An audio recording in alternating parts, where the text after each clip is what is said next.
ইউনূস আজ পর্যন্ত কোন একটা খুনের বিচার করতে পারে নাই।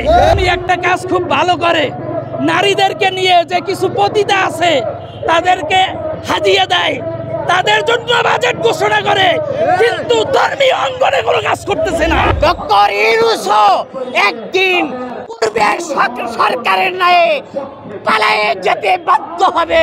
বাংলার মানুষ আপনাকে ছুঁড়ে ফেলে দেবে, এখনো সময় আছে, আপনি আপনার ঠিক পথে আসুন।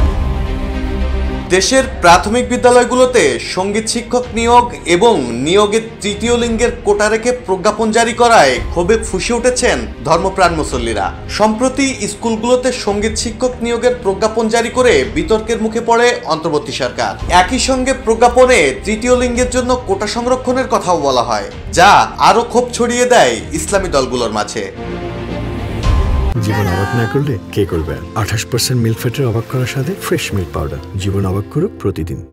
এবার এ নিয়ে মাঠে নেমেছে ইসলামপন্থী রাজনৈতিক দল বাংলাদেশ খেলাফত আন্দোলন। শুক্রবার জুম্মার নামাজের পর বাইতুল মোকাররমের সামনে বিক্ষোভ করে দলটি। এ সময় তারা অন্তর্বর্তী সরকার ও প্রধান উপদেষ্টা ডক্টর মোহাম্মদ ইউনূসের কড়া সমালোচনা করেন। বক্তারা বলেন, মুসলিম সংখ্যাগরিষ্ঠ বাংলাদেশে সঙ্গীতকে বাধ্যতামূলক করা ধর্মীয় মূল্যবোধের উপর আঘাত। সারা দেশে একের পর এক খুন হলেও ডক্টর ইউনূস আজ পর্যন্ত কোনো খুনের বিচার করতে পারেনি। বাংলাদেশ ইসলামী মূল্যবোধে চলবে, সঙ্গীত শিক্ষকের জন্য নয়। জুলাই বিপ্লব ঘটানো হয়েছে ইসলামের পক্ষে। এ সিদ্ধান্ত রোধ না হলে তৌহিদি জনতা আবার রাস্তায় দাঁড়াবে এবং ডক্টর ইউনূসও শেখ হাসিনার মতো দেশ ছেড়ে পালাতে বাধ্য হবে বলে হুঁশিয়ারি করেন বক্তারা।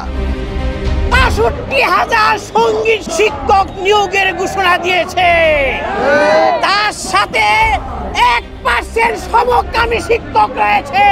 ধর্মীয় শিক্ষক নিয়োগ না দিয়ে গানের শিক্ষক নিয়োগ দেওয়া চরম গাদ্দারি।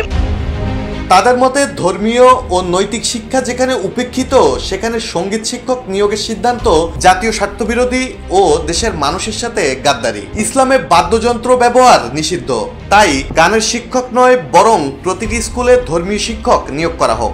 এতে শিশুরা নৈতিক শিক্ষায় শিক্ষিত হবে এবং সুস্থ মানসিকতা নিয়ে বেড়ে উঠবে বলেও বক্তারা দাবি করেন।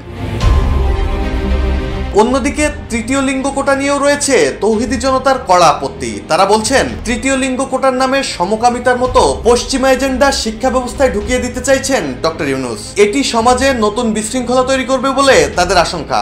এর আগে সরকারের সিদ্ধান্তের নিন্দা জানিয়ে বিবৃতি দিয়েছিলেন ইসলামী ঐক্যজোটের chairman Maulana Abul Hasnat Amini. Desk report, জয় জয় দিন।